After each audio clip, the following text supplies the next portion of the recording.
Graça e paz, meus irmãos. Vamos dar continuidade ao louvor, ao culto a Deus, agora ouvindo a sua palavra.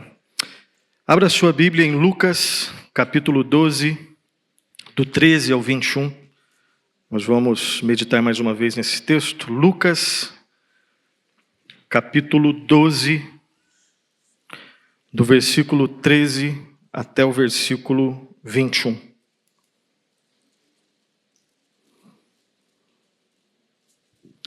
Vou fazer a leitura, peço que vocês acompanhem, por favor. Lucas 12, do versículo 13 ao 21. Jesus Cristo estava conversando aqui com seus discípulos, e no momento da conversa, aí nós temos essa história aqui. Nesse ponto, um homem que estava no meio da multidão lhe falou: Mestre, ordena meu irmão que reparta comigo a herança. Mas Jesus lhe respondeu: Homem, quem me constituiu juiz ou partidor entre vós? Então lhes recomendou: tende cuidado e guardai-vos de toda e qualquer avareza, porque a vida de um homem não consiste na abundância dos bens que ele possui.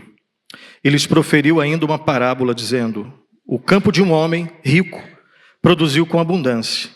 E arrazoava consigo mesmo, dizendo: que farei, pois não tenho onde recolher os meus frutos?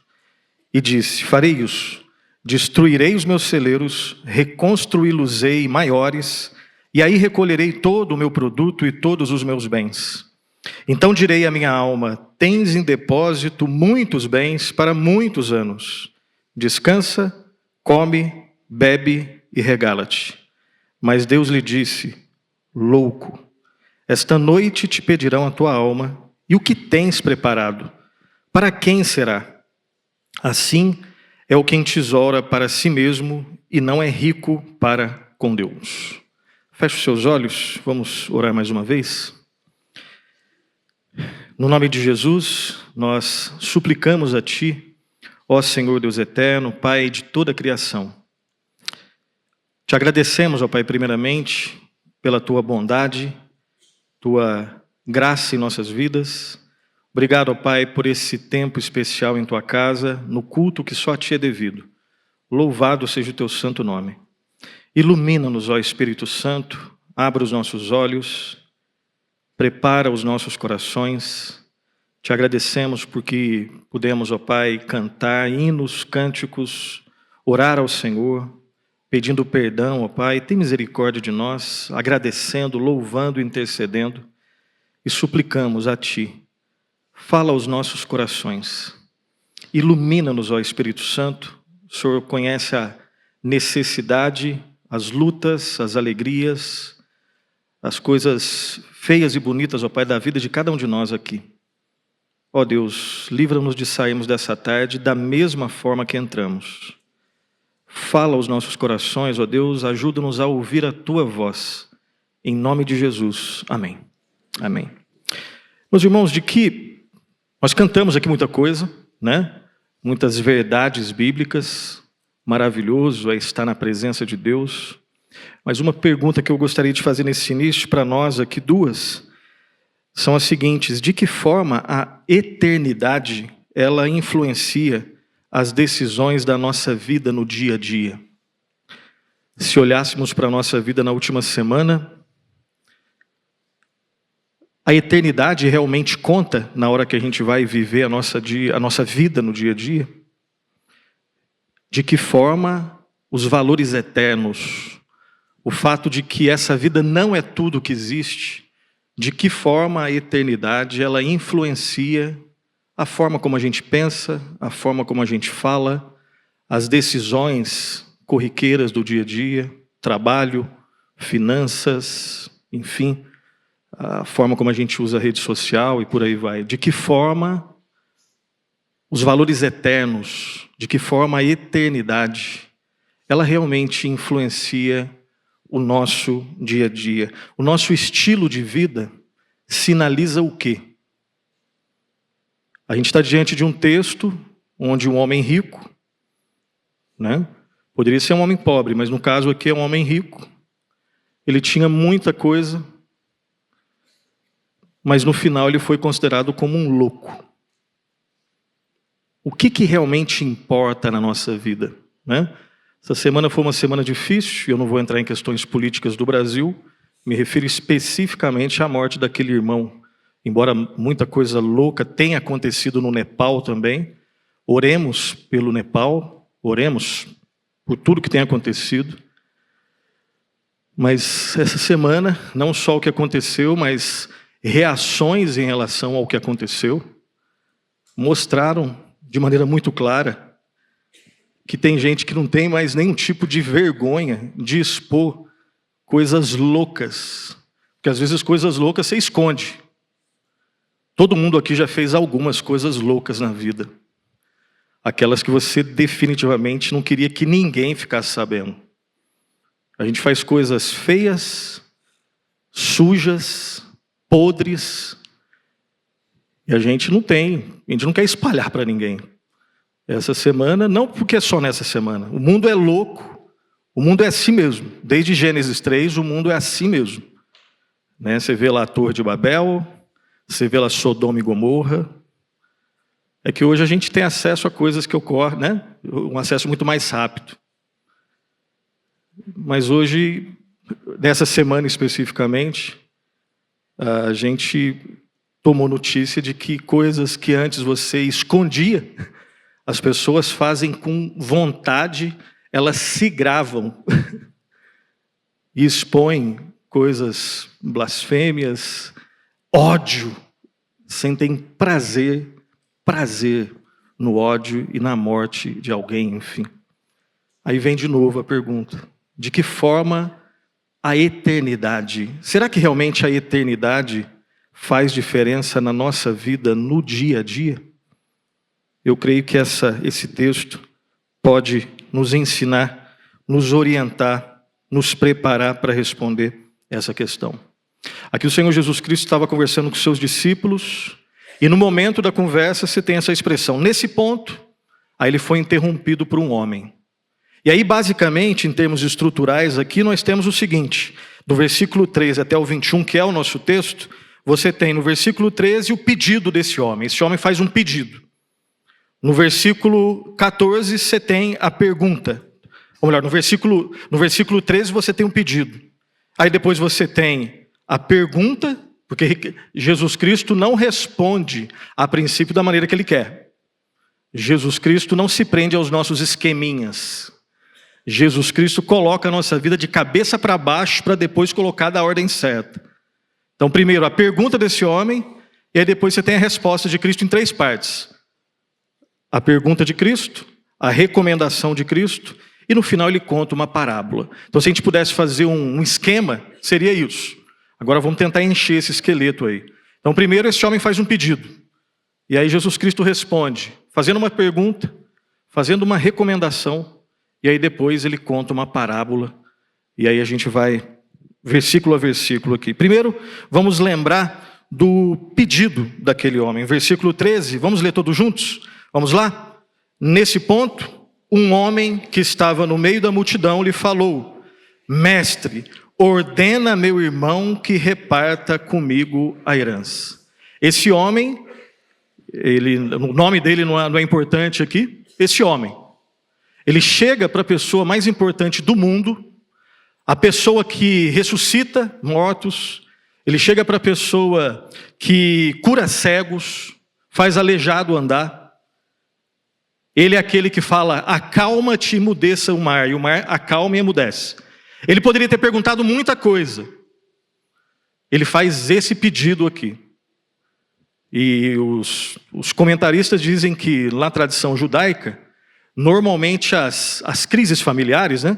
Provavelmente o pai deve ter morrido, deve ter ficado ele e um irmão ou outros irmãos, e uma pendência familiar normalmente era resolvida por um rabi, um rabone, um mestre. Por isso ele chega em Cristo e pede para Cristo resolver essa pendência familiar, né? Nesse ponto, um homem que estava no meio da multidão lhe falou: Mestre, ordena meu irmão que reparta comigo a herança. A princípio é um pedido bem estranho, né? Você pode pedir qualquer coisa para ele: Senhor, perdoa os meus pecados. Senhor, minha filha está morrendo. Mas ele tem uma pendência familiar E tudo bem, isso acontece. Eu acho que todo mundo já passou e vai, se não passou, vai passar por isso. E você vai precisar de sabedoria, porque às vezes as famílias se dividem por causa disso, né? E a princípio não tem nenhum erro ele fazer esse tipo de pedido. Mas tem. Jesus Cristo, ele vai mostrar aqui a grande necessidade daquele homem, embora essa fosse uma necessidade, mas a grande necessidade era outra. Para ele, provavelmente, a grande necessidade que ele tinha na vida era essa. Tanto é que ele chega na pessoa mais importante da história e pede para ser resolvida uma pendência de família, em termos de herança. Cristo, ele não vai ignorar esse homem. Na verdade, ele vai mostrar que ele tem uma pendência muito maior. Então, esse é o pedido. Mestre, ordena meu irmão que reparta comigo a herança. Agora vamos para a resposta de Cristo, em 3 partes. Cristo, primeiro, ele faz uma pergunta. Mas Jesus lhe respondeu, vamos lá todos juntos? Homem, quem me constituiu juiz ou partidor entre vós? E quando Jesus Cristo usa essa expressão homem, é uma expressão que ao mesmo tempo é respeitosa, Jesus Cristo respeita esse homem, mas deixa bem claro, eu não tenho intimidade contigo. Lá no original, a ideia é exatamente essa. Esse homem chega para Cristo, mestre, ordena que meu irmão reparta comigo a herança. E aí Jesus Cristo, de forma respeitosa, mas direta e deixando bem claro, eu não vou entrar nessa. Homem, quem me constituiu juiz ou partidor entre vós? Jesus Cristo tinha autoridade para resolver aquela questão? Tinha ou não? Claro que tinha. Mas Jesus Cristo não vai entrar nessa. Quem me constituiu juiz ou partidor entre vós? Então, Jesus Cristo responde, primeiro deixando bem claro, eu não sou íntimo seu, não vou entrar nessa. Segunda parte, ele faz uma recomendação. Vamos ler a recomendação? Versículo 15, vamos lá? Então lhes recomendou, tende cuidado e guardai-vos de toda e qualquer avareza, porque a vida de um homem não consiste nos que ele possui. A vida de um homem não consiste na abundância dos bens que ele possui. Então, primeiro, não vou entrar nessa. Segundo, uma orientação, uma recomendação. E aí ele deixa bem claro isso. Tenha cuidado. Abra o seu olho.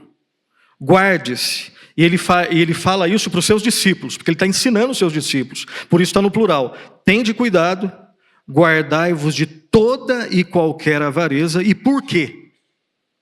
Porque a vida de um homem não consiste na abundância dos bens que ele possui. Jesus está advertindo aqui sobre o perigo da avareza. E alguns, de repente, podem pensar, bom, a avareza é um perigo que eu não corro, porque estou no vermelho, eu não sou rico. Não. A avareza entendida biblicamente é outra coisa. Quem dera que a avareza fosse um perigo só para quem tem mais dinheiro. Todo mundo aqui sabe, não precisa dar exemplos, de que existem ricos avarentos e ricos humildes. Ricos que não se apegam à sua riqueza. São ricos. Dão graças a Deus por isso. E usam a sua riqueza para a glória de Deus. Não tem o seu coração naquilo ali. É fácil? Não. Tanto é que, no fundo, às vezes, o brasileiro, como é o povo da piada, a gente gostaria, Senhor, deixa eu correr essa tentação aí, né? Porque a tentação de ter pouco eu já conheço, deixa eu correr. A gente brinca que a gente é brasileiro. Mas quem tem dinheiro sabe a emoção, o primeiro movimento do seu coração. Você ganha 7, 8 mil por mês. Aí vamos supor, alguma coisa acontece, vai lá, você vai ganhar 30 mil por mês. Aquele primeiro movimento do coração, nem sempre, claro, pela graça de Deus, se for de gratidão, você cai de joelho, Senhor, glória a Deus por isso. Só que nem sempre é assim. Não é à toa, que quando a Bíblia ela faz um paralelo entre as duas possibilidades de Deus que existe, ela deixa bem claro, aqui nesse Lucas, aqui, em Evangelho de Lucas, não podeis servir a 2 deuses. Você vai agradar um, desagradar o outro, ou agradar o outro e desagradar um. E aí termina, não podeis servir a Deus e as riquezas, a mamon. Não é à toa, né, que lá no seminário eu já falei e repito, né, que aqueles que ouviram vão ouvir mais uma vez. Professor Onésimo Figueiredo, que já faleceu, e ele falando sobre os perigos que cerceiam a vida pastoral, e que vale para todo mundo, tá? Cuidado com as 3 barras.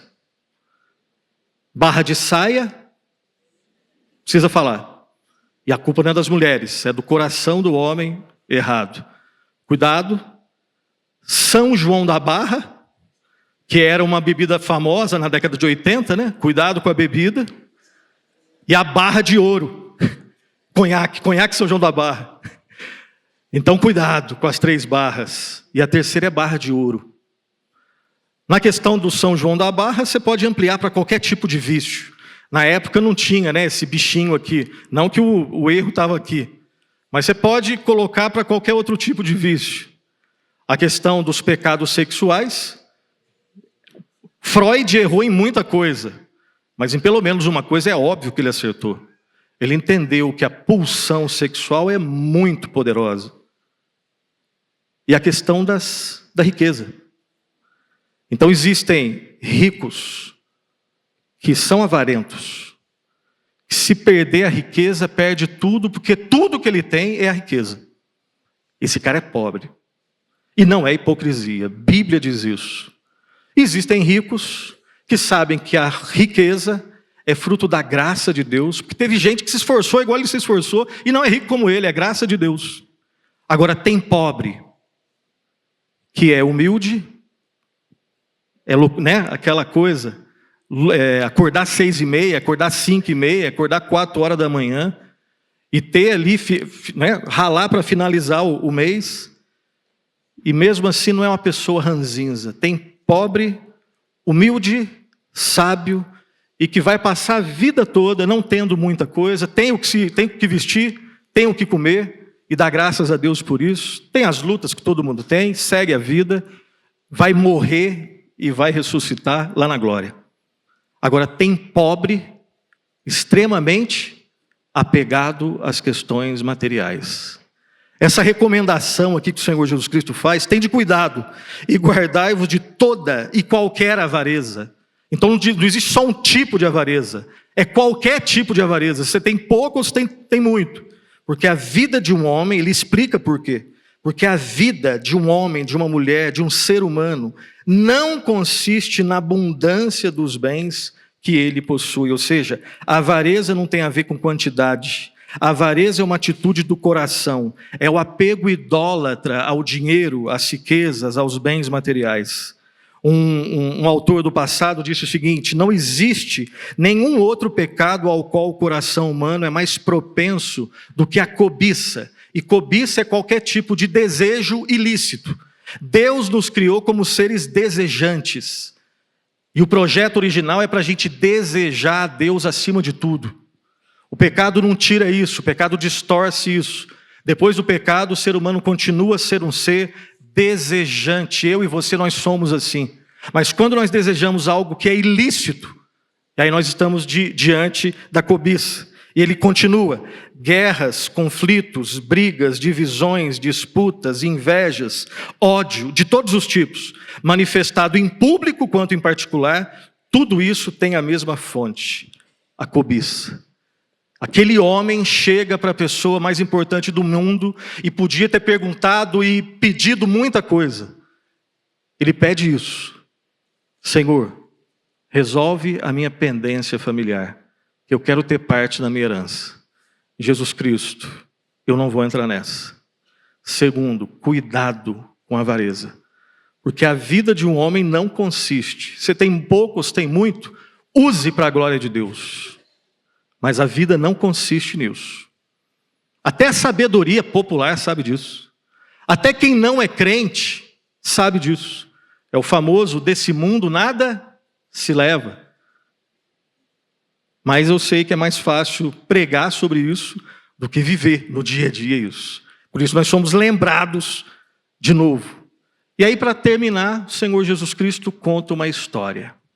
Essa história aqui, né, essa parábola aqui, extremamente rica. Versículo 16. O campo de um homem rico produziu com abundância, e arrazoava consigo mesmo, dizendo: que farei? Pois não tenho onde recolher os meus frutos. E disse, aí ele teve uma solução fantástica: destruirei os meus celeiros, reconstruí-los-ei maiores, e aí recolherei todo o meu produto e todos os meus bens. Então direi à minha alma: tens em depósito muitos bens para muitos anos, descansa, come, bebe e regala-te. E aí o 20 e 21 é a avaliação disso. Mas Deus lhe disse: louco, esta noite te pedirão a tua alma, e o que tens preparado, para quem será? Assim o que entesoura para si mesmo e não é rico para com Deus. Bem rápido aqui, vamos dar uma olhada nesses versículos. Primeiro, riqueza em si não é sinal de bênção. Versículo 16 diz assim: o campo de um homem rico produziu com abundância. A princípio, se você não conhece o contexto, parece que é bênção. Na vida desse homem não foi. Riqueza em si não é sinal de bênção. Pobreza em si não é sinal de maldição, mas não mesmo. Todo mundo aqui já deve ter enfrentado momentos fáceis na vida e momentos difíceis. Às vezes, no momento fácil, você dá graças a Deus e se apega mais a Deus. Às vezes, quando vem uma coisa boa na sua vida, né? Nascimento de um filho, um novo emprego e coisas do tipo. Às vezes o seu coração se enche de gratidão e essa gratidão te aproxima mais de Deus. Às vezes não é assim. Às vezes você está desempregado, você pede oração, vem na vigília e vem aqui na frente e pede. E é isso mesmo, quando está dificuldade a gente tem que fazer isso. Aí Deus abre uma porta. E aí você se afasta de Deus. Acontece de tudo. Tem gente que no meio da dificuldade blasfema contra Deus. Tem gente que no meio da doença se aproxima mais de Deus. Não é a doença em si, não é a pobreza em si, não é a riqueza em si. Tudo isso é contexto, onde você pode se aproximar mais de Deus ou se afastar de Deus. Esse homem, o texto é claro, o campo de um homem rico não foi um pobre que ficou mais rico, ou melhor, que ficou rico. Foi um cara que já era rico e ficou muito mais rico. O campo de um homem rico produziu com abundância. E aí se você me perguntar, Nilson, mas se a riqueza em si não é bênção, nem a pobreza em si é maldição, o que é bênção? E aí eu lembro de um amigo lá no seminário que me deu essa definição. É a mais bíblica e simples que eu conheço. Talvez não seja a melhor, eu sei que tem que ser desenvolvida mais, mas se você falar assim, qual é a definição de bênção mais bíblica, a regra tem que ser essa, tem que ser bíblica e simples. É essa que eu vou te passar. Aqui eu conheço. Aí depois você me passa uma melhor, que na próxima vez que eu pregar, falo a sua. Mas aqui eu conheço essa. O que é bênção? Bênção é estar com Deus. Se no desemprego, eu sei que isso é louco, mas se no desemprego você se aproximou mais de Deus, foi bênção. É claro que Deus vai te dar um emprego em algum momento.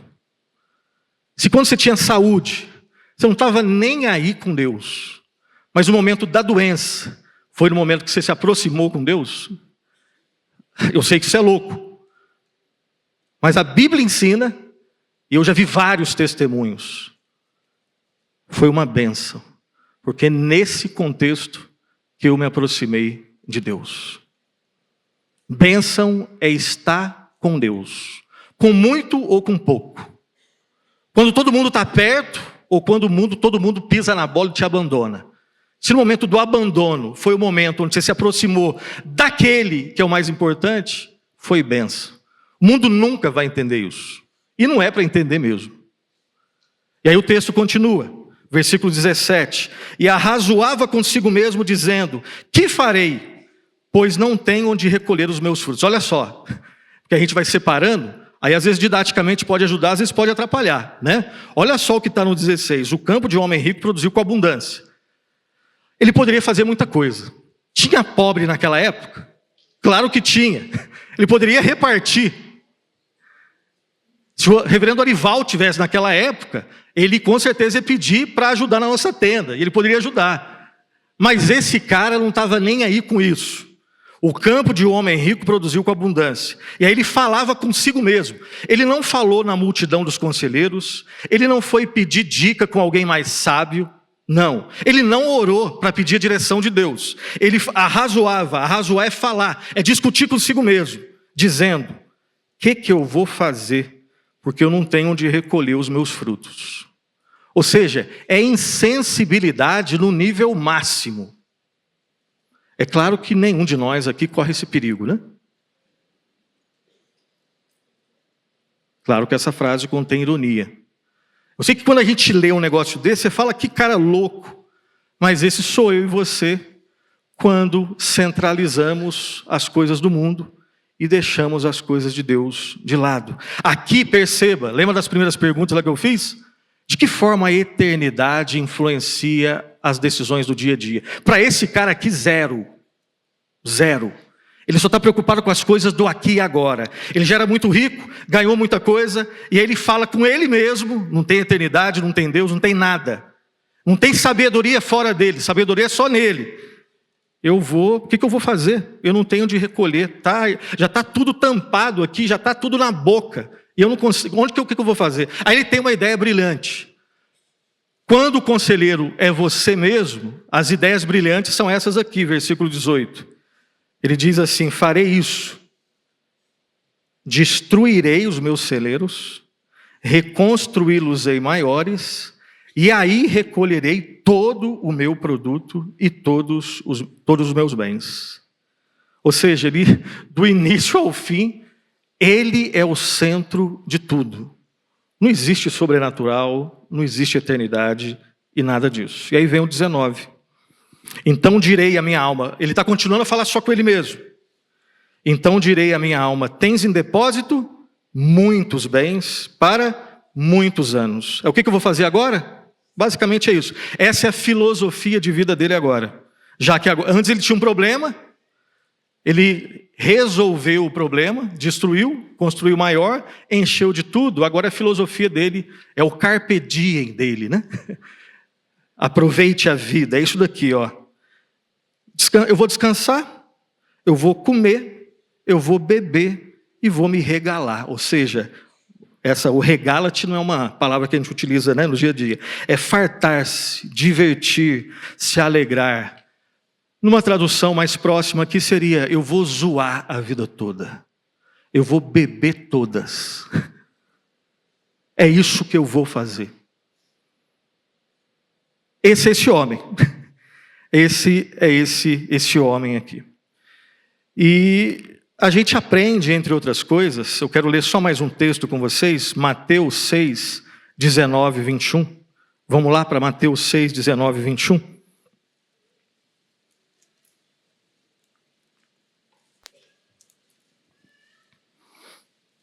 Mateus capítulo 6, do 19 ao 21. Vamos ler todos juntos. Bem forte, vamos lá? Não acumuleis para vós outros tesouros sobre a terra, onde a traça e a ferrugem corroem, e onde ladrões escavam e roubam.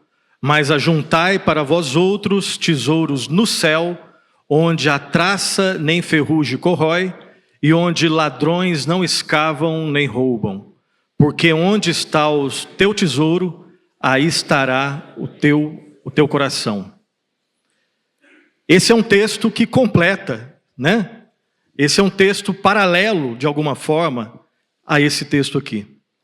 Um homem que vive nesse mundo, cujos valores são só desse mundo, a âncora dele da vida está nesse mundo, e aí o texto deixa bem claro, o que dá sentido, propósito, significado, segurança, alegria para ele é riqueza. Ele chega para a pessoa mais importante da história e faz esse pedido. Jesus Cristo deixa bem claro, não vou me envolver nisso, cuidado com a avareza. Eu vou contar uma história aqui para vocês, meus discípulos, desse homem louco aqui. E Mateus nos ensina que nós devemos acumular tesouros. mas um tesouro que tem valor eterno. Um tesouro que é somente obtido. Na verdade, não é você que consegue, Ele que vem até você. É pela graça de Deus em Cristo Jesus. E tem gente rica que tem isso. Tem gente pobre que tem isso. Tem gente com saúde que tem esse tesouro. E tem gente que não tem tanta saúde assim, que tem esse tesouro. Eu quero terminar esse sermão lembrando de uma pregação, uma parte de uma pregação lá do nosso irmão John Piper, que ele diz assim: você não precisa saber muitas coisas para fazer diferença nesse mundo. Você não precisa. É mentira quando diz que você, para ser uma pessoa bem-aventurada, precisa saber muitas coisas. Isso é uma mentira. Mentira. O que você precisa é saber poucas coisas que são grandiosas e estar disposto a viver e morrer por elas. Pessoas que fazem diferença são pessoas, não que sabem de muitas coisas, são pessoas que sabem de poucas coisas, mas essas poucas coisas são as coisas mais grandiosas que existem. E essas coisas tomam o coração dessa pessoa, e essa pessoa toma de tal forma que ela está disposta a viver e morrer por essas coisas. Pessoas que fazem uma grande diferença no mundo não são pessoas que que dominaram muitas coisas. São pessoas que foram dominadas por pouquíssimas coisas, mas que são grandiosas. Se você quer fazer diferença nesse mundo, você não precisa ter um alto QI. Se tiver, ok, mas precisa. Tem gente que tem um alto QI que vai para o inferno porque nega Cristo. Você não precisa ter um alto QI, você não precisa de uma boa escola, você não precisa nem de uma boa família, nem se vestir bem. Não precisa se vestir mal também, mas não precisa se vestir bem. Você só tem que saber poucas, básicas, simples, majestosas, óbvias, imutáveis, coisas eternas, ser tomado por elas e estar disposto a entregar a sua vida para essas coisas. Mas normalmente, não é isso que nós queremos. O que nós queremos é ser amados, terminar os estudos, conseguir um bom emprego, encontrar alguém, como diria o Jota Quest, uma bela casa, um belo carro, finais de semanas longos, boas férias, envelhecer saudável, ter uma boa aposentadoria, morrer de preferência dormindo suave e sem inferno, de preferência. Mas isso é uma ilusão. Isso normalmente é o que a maioria das pessoas querem. Às vezes, no dia a dia, nós não damos a mínima para as questões eternas. E aí o que a parábola nos ensina é: mas Deus lhe disse, louco, esta noite te pedirão a tua alma, e o que tens preparado, para quem será? Assim é o que entesoura para si mesmo, e não é rico para com Deus. Às vezes, o que nós chamamos de tragédia, na verdade, assim, são coisas... A gente não nega o sofrimento.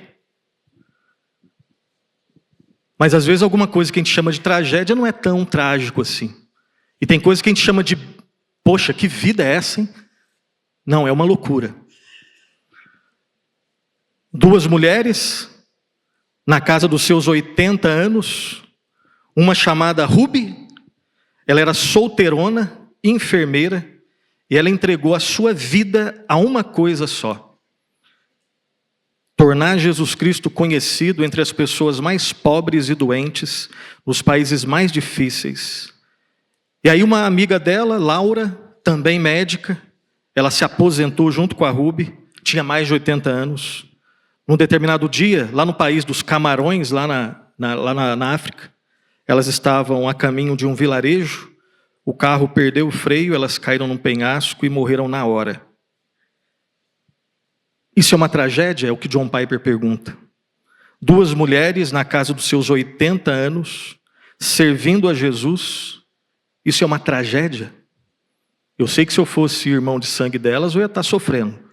Mas não seria um sofrimento desesperador de não saber onde elas estão agora.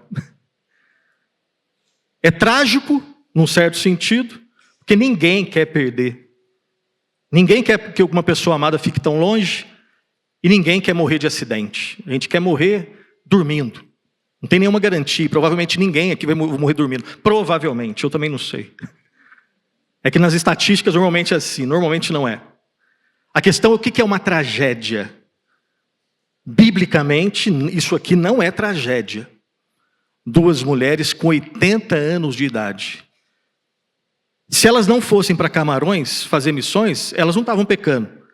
Mas tinha uma coisa que ardia no coração delas. E elas morreram servindo a Jesus. E ele termina só contando isso daqui. Eu vou te mostrar o que é uma tragédia.